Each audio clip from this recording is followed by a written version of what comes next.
Thank you, Professor Lashley. Very interesting topic, and I think that leads on fantastic into our next speaker, Dr. Steve French from the University of Kiel. At the moment, as he says, at the moment, okay, at the moment. Myself, Professor Lashley, and Dr. French had some lovely dinner last night. We had some fantastic conversations about what he's about to speak about now, very much around the low pay research. So please, ladies and gentlemen, Dr. French.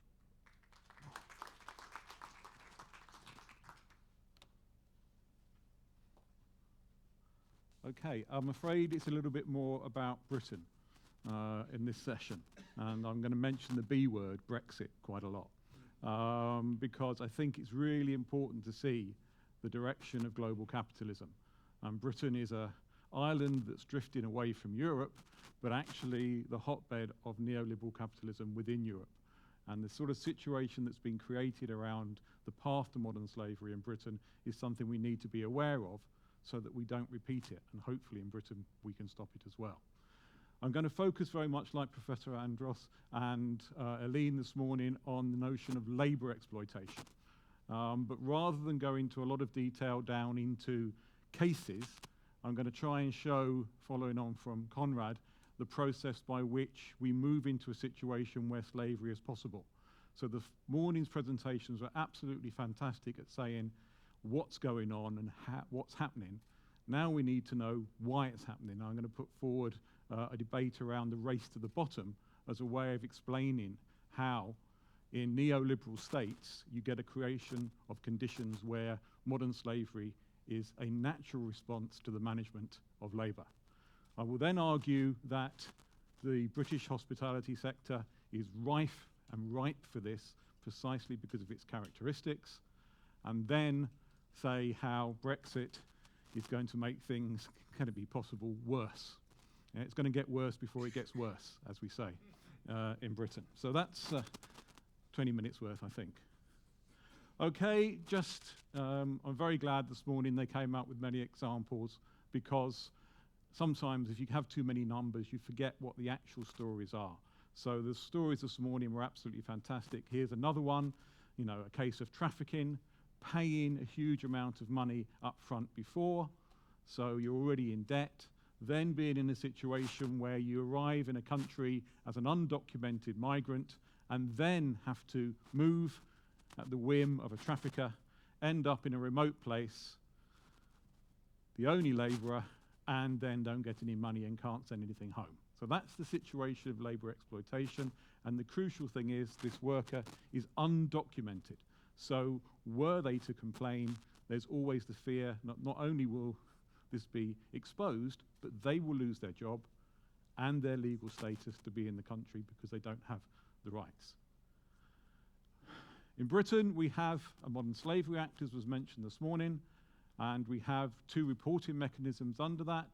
There's a referral mechanism whereby concerned organisations can report to the authorities, the Home Office or the National Crime Agency, potential cases, and then they can do it anonymously as well in cases to try and find out the scale of it.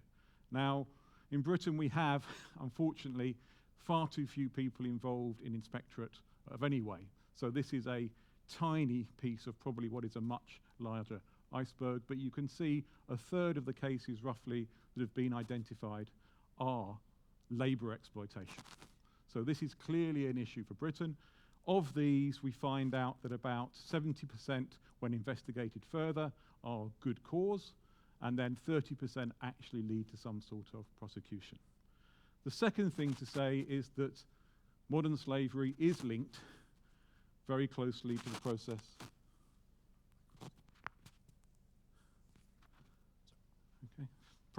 of migration. So the vast number of cases that have been brought forward are relating to people not of UK origin.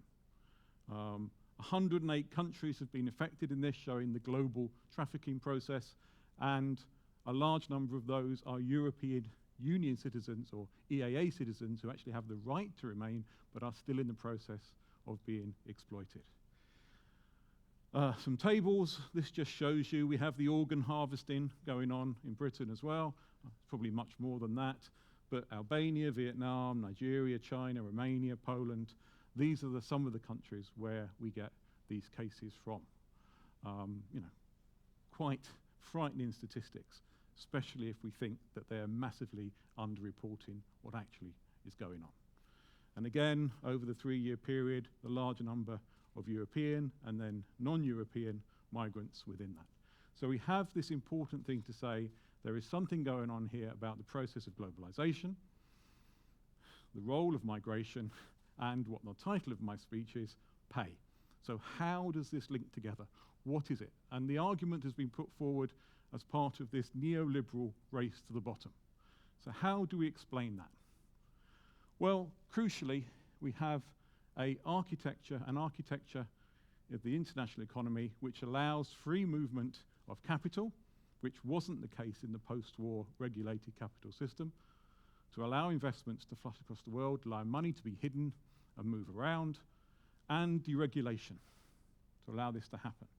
So there is a process hereby where competition can be intensified, because money can be pulled out of countries, relocation can take place, and that puts pressure on national governments, on trade unions, for the loss of investment and the loss of jobs. So this is happening at a very big macro level. Okay? Competition is then used to justify the need to keep costs down. Yeah? I would say it's used to maximize profit, because actually profit levels compared to wages have expanded exponentially in this period since 1980. But the argument that is put forward and convincingly lobbied to trade unions, to citizens, and crucially to government, is that we cannot afford to operate on this cost basis.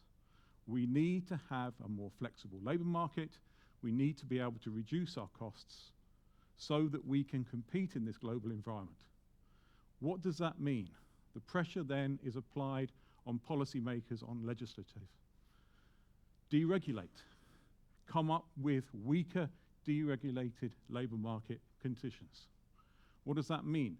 The opening up of labour law to casualisation. We have in Britain probably every form of casualisation we can think of. It extends not just to the bottom layers of the labour market. 40% of my colleagues in British universities are not on open-ended permanent contracts. Okay? I am, and I'm staying there for now, but I'll be replaced by somebody cheaper, probably better, but definitely somebody cheaper later on. That's the process. So what do we have? We have the 0 hours contracts in Britain, but before that we have part-time working. We have subcontracting, bogus self-employment. Yeah? I had to pick up an item which my local courier privatised, couldn't deliver, and I had to go into some industrial estate in Stoke, which is a horrible place to go to, full stop. And I went into door to pick it up, and what did they say? We are recruiting self-employed van drivers. What does that mean? It means you work for a company, you have to work when they want you to work, you have to deliver what they say, but you are not employed by them. This is Britain, remember, it's mad. Yeah? You are self-employed. Why is that important? If you're self-employed, you're not entitled to the national minimum wage, holiday pay, sick pay, everything else. So you create this thing where labour costs are driven down and employers use this process. Construction is the worst industry for this, because there they operate a blacklist as well, or they did do, whereby if you were a trade unionist, you'd never get a job. Okay? 0 hours contracts are the least, and of course, that then goes all the way down the chain, the stuff that you were saying earlier today. You know, the subcontracting of the subcontracting of the subcontracting, the franchising of McDonald's, restaurants and other places and hotels, all of this fragmentation. And why is it there? It's driven by the argument that we can only compete in this business world of globalization if we reduce costs, because everything is a cost. The bottom line is there. But of course, the bottom line isn't the bottom line. Companies can afford to pay more. They're not, you know, I haven't seen profit warnings very often coming about saying, oh, we're down to our last 60 billion or whatever.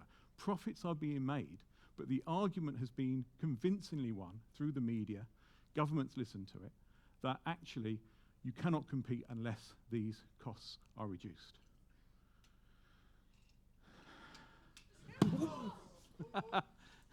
It's all right.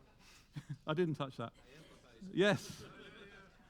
I'm subcontracting myself off the stage. Add to that, you see, it's easy to replace. You just fall off the stage, somebody cheaper comes along, and they're on the stage next. Okay, migrant labour, how does that fit into it? Migrant labour is a way of supplying labour where there are labour shortages or skill shortages. And everyone always focuses on the skill shortages, but actually it's usually the labour shortages. Where can we get workers into places, into the fields, into agriculture, where there's seasonal demand, into hotels which have seasonal demand in rural places? Where do we do all of these things? And the argument is there is a real mismatch, or what the economists call a preference rematch. Local people don't want to do it. Probably a good reason for it. It's terrible. It's terrible pay. They don't want to do it, but we need to fill it in. And so migration is used by employers to address these shortages. Now, employers often are quite open about this. They say they want migration. They do it because they get lower labour costs sometimes, but productive workers, workers who want to be there, and everything else. That's not a problem. The next stage is when your migrant workers are not documented, I'll come forward a bit, not documented, but able to work in a difficult legal situation. You're only going to be watching my feet now, I know this. Yeah? So you have a situation where migrants come, and the crucial thing is this ties into the use of immigration law to penalise. Yeah? So you have a situation whereby workers who are vulnerable come to Britain and to other countries. They do not have the appropriate documentation, and therefore every time anything goes wrong, they risk their status in the country as a result of exposing the exploitation. Yeah? Now, this applies to lecturers. You may be glad to know I've just done 14 days of strike action, and I managed to do it without falling over once. But my colleagues from China, who are on Tier 2 visas, now have immigration problems, because under the Home Office laws in Britain, 10 days of unauthorised absence triggers Home Office investigation into your visa. So the right to strike is a limited right to strike in Britain anyway, but it's even more so if you're on a Tier 2 visa, because if the employer says they are unauthorised absences, you put it down. And this is a well-regulated sector. Imagine what goes on lower on. And the tactic that unscrupulous employers can use, like the first case, even if they're coming here with documented thing, is to say, right, you were documented and this is what the pay was advertised, but now we're going to move you. And we're going to take you off your visa and entitlement, and now you're vulnerable straight away and your pay's suddenly been halved. Yeah? So this is how migration can be used to complete the long race to the bottom, which has been outlined before, and I won't go any closer to that. Okay. Why, in the case of hospitality, is this so important in the UK? Okay? Labour has always been put as a cost in hospitality. The research by Mark Gilman, a former colleague of mine, and Warhurst, either side of the use of the national minimum wage, highlighted how many employers were simply not going to pay it, or came up with innovative ways of avoiding the national minimum wage in Britain, which isn't that high anyway. It started off at £3.60. The idea was, instead of getting the national minimum wage, as Ellen said, you have performance-related pay. You do a certain number of rooms, and if you complete your rooms in your time, you get the national minimum wage, but if you don't, it's unpaid. Yeah? Or simply, we won't pay it. So there's always been a long history of low pay in the sector. We always need to think, and you will need to think, not least in your job choices in the future, where you're going to work. Because this is a sector which is very diverse. You could be in a large hotel chain, which does all the subcontracting, and that's where the issue of labour exploitation came. Or you could be in a very remote restaurant with very poor labour gaps, very small, but very little chance of being found out. So it is a geographical spread, the remoteness, many small firms and many large firms, all in the same sector, which makes it very difficult to regulate and inspect and gives plenty of opportunity for bad practice to emerge. Unions are nowhere to be seen, at least in this sector. 3.2% is probably lower, but that's what we're talking about. There has been useful union action recently, which I know a speaker will speak about tomorrow from Unite. Weak development of HRM is very ad hoc in many of the small places. You get by doing what you've already done. You don't interview, you interview your family, you do networks and everything like that. It's not formal, records aren't kept, so all these opportunities for things to slope through are there. And it is a sector that uses a high proportion of migrant workers. They reckon 1 in 4 workers in hospitality sector in Britain are migrant workers, and a large proportion of those will be European workers. Okay? What does that mean when European workers can no longer come to Britain under the free movement of labour and Brexit? Brexit looks like a potential perfect storm for the process of creating modern slavery and labour exploitation in Britain. Sorry. Before that, here are some charts to pretend that I did some research before this. Hospitality here, 60,000 workers being paid below the minimum wage, 40% of all employees. Weak trade unionism, right down the bottom there compared to other sectors, and a high use of migrant workers. All of these will be in the slides that get circulated round. They're just to sort of let me point and get a bit too close to the edge again and see what happens. Okay, Brexit.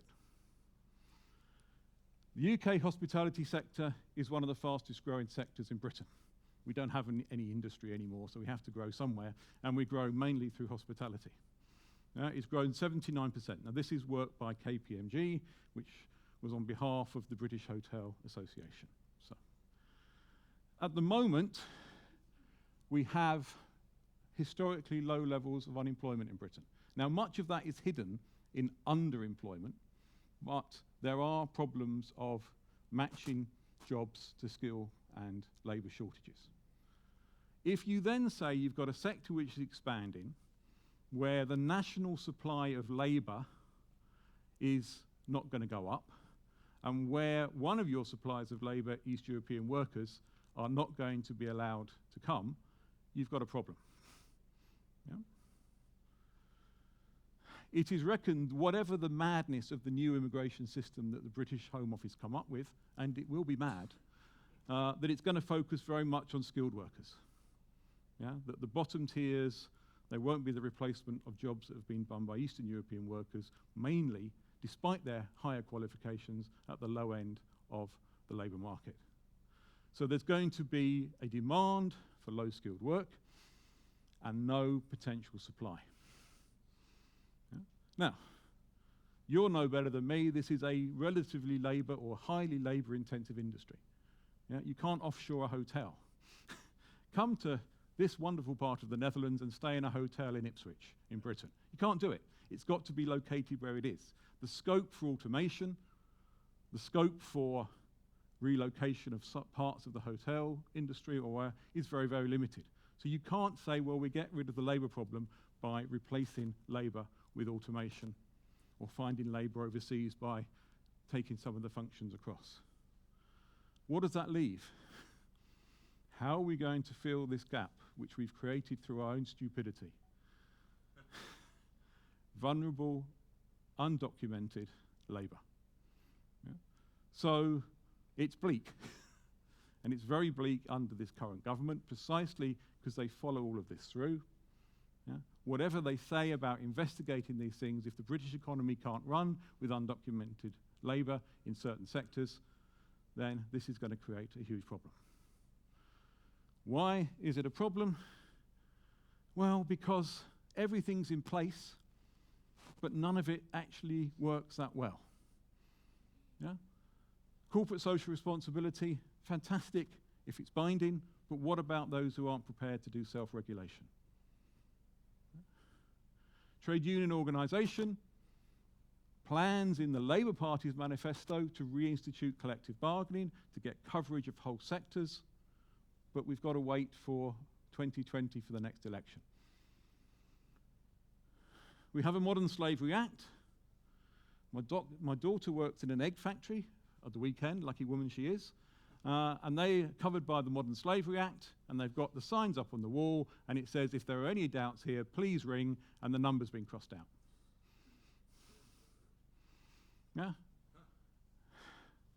Who polices these processes?